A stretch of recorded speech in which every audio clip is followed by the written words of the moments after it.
Back in June 2019, we launched Raspberry Pi 4. Now we've had a busy time since then. We launched Raspberry Pi 400, our computer and a keyboard product. We launched Compute Module 4, the deep embedded industrial version of the Raspberry Pi 4 platform. And of course we launched Raspberry Pi Zero 2, which updates the low cost element of our product line. But it's been quite a while now since we've launched a flagship product. And I'm super happy today to be able to talk to you about Raspberry Pi 5.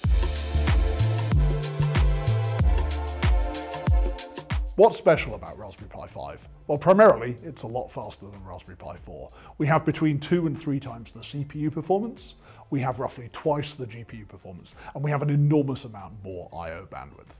For the first time, we can drive 2 4K P60 HDMI displays simultaneously. We have roughly twice the USB 3 bandwidth. And for the first time, we're exposing a single lane of PCI Express to allow you to attach much higher bandwidth peripherals to the platform.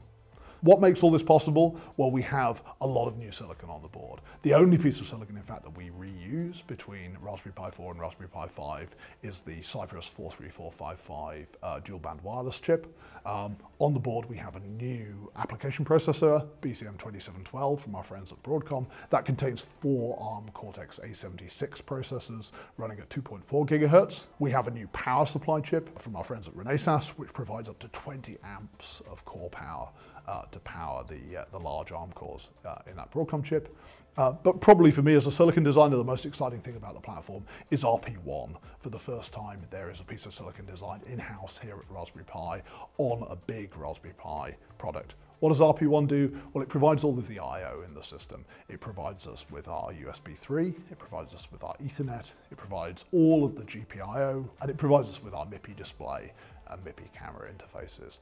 That's a 40 nanometer chip, again, like RP2040, like our microcontroller product, built for us by our friends at TSMC.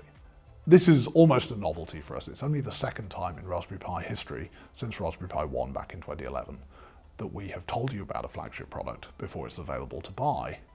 Between now and then, we'll be posting a bunch of blogs, we'll be creating a bunch of videos that give you some insights into specific elements of the Raspberry Pi 5 platform. We'll be talking about the overall system architecture, we'll be talking about some of those silicon devices that come together to make the platform possible, and in particular, the work that's gone in to the RP1 I/O controller. We're looking forward to taking you with us on the last leg of what has been a 7-year journey to make Raspberry Pi 5 a reality. We've loved building it, and we think you're going to love using it.